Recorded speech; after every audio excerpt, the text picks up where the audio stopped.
I wanted to say this about Trey Lance, and that is all we need Trey Lance to be is just a little bit better than Jimmy Garoppolo. That's what I'm saying. Just a little bit better. And real quick. If Jimmy were in this camp with the situation right now, it would look bad for him too. It looked bad last year. I'm just saying. Yeah. Well, I think the defense is improved from last season, which is saying something because the defense was pretty darn good last season. And what Trey Lance is going to be good at is, I think, it's going to be getting the ball 15 yards downfield. And if you think about that what is that ADOT metric, that average depth of target, if you get that up, 5-10 yards past what Jimmy is, they're going to be able to run the ball. Hopefully, the offensive line's a question mark, but I think they're going to be able to run the ball as effectively as they were able to last season. And so if they're running the ball, the other teams are going to start putting 9 in the box, and then Trey's going to bootleg and find someone deep downfield. And that's checkmate Kyle Shanahan. This is what the Seahawks did with Russell Wilson early in his career. The offense was not about Russell Wilson. It was about Marshawn. Yep. But Russell Wilson took it over the top because those few plays every game were backbreakers. He didn't have to be a all-pro quarterback. He just had to make a few plays, and he did every game. Yep. Yeah. And my biggest point of concern, and this is my biggest point of concern with Kyle Shanahan, and I agree, Kyle Shanahan is a great play designer, and he's a very, very good play caller. He has still not demonstrated the ability to develop a quarterback. Right. Now, he has the most talented quarterback prospect he's had since RG3. And looking at this now, I mean, I think the best job he's done with a quarterback was, quite frankly, Nick Mullins. Okay. But Nick Mullins just kind of did what Kyle told him to do. Right. So Trey is, I think, smarter than most of the quarterbacks he's had. He's more physically gifted. And I don't know about Brian Greasy. I don't know about any of that stuff. But if Kyle can demonstrate an ability to bring out the best in Trey, this team's ceiling is so darn high this season. I have another concern with Kyle. I was looking at this today. Kyle's offense is high risk, high reward. A lot of yards, a lot of big plays. People love him. He's made a lot of money and gotten very far. But he's been an OC for 14 years now. That's a lot of evidence.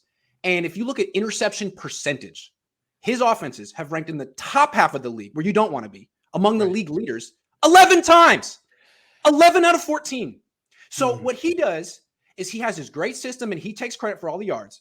And then when the quarterback throws an interception, and it's been a lot of quarterbacks with him, he basically implies, well, it's his fault. Mm-hmm. So that's not good for Trey Lance. Right.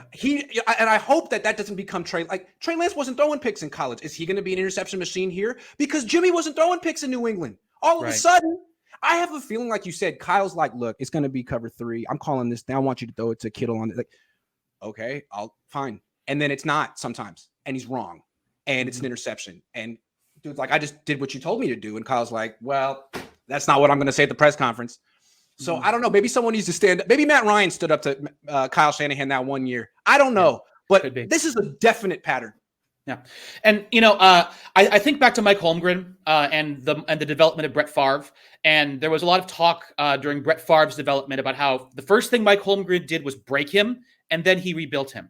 And I feel like Kyle kind of broke Jimmy, but didn't ever rebuild him. Okay. And Kyle was a wide receiver, right? Not a quarterback. Right. And that's my prime concern is I'm not sure. I mean, he can draw the plays up in his head. He knows what he's doing. I just worry about his ability to take the quarterback to the next level, because he's always thinking about it from wide receiver perspective. You know who's good at that? Harbaugh. You know what the difference is? First of all, Harbaugh caters to the quarterback's ego. Kyle cuts it down, takes it down a notch or 3. Mm-hmm.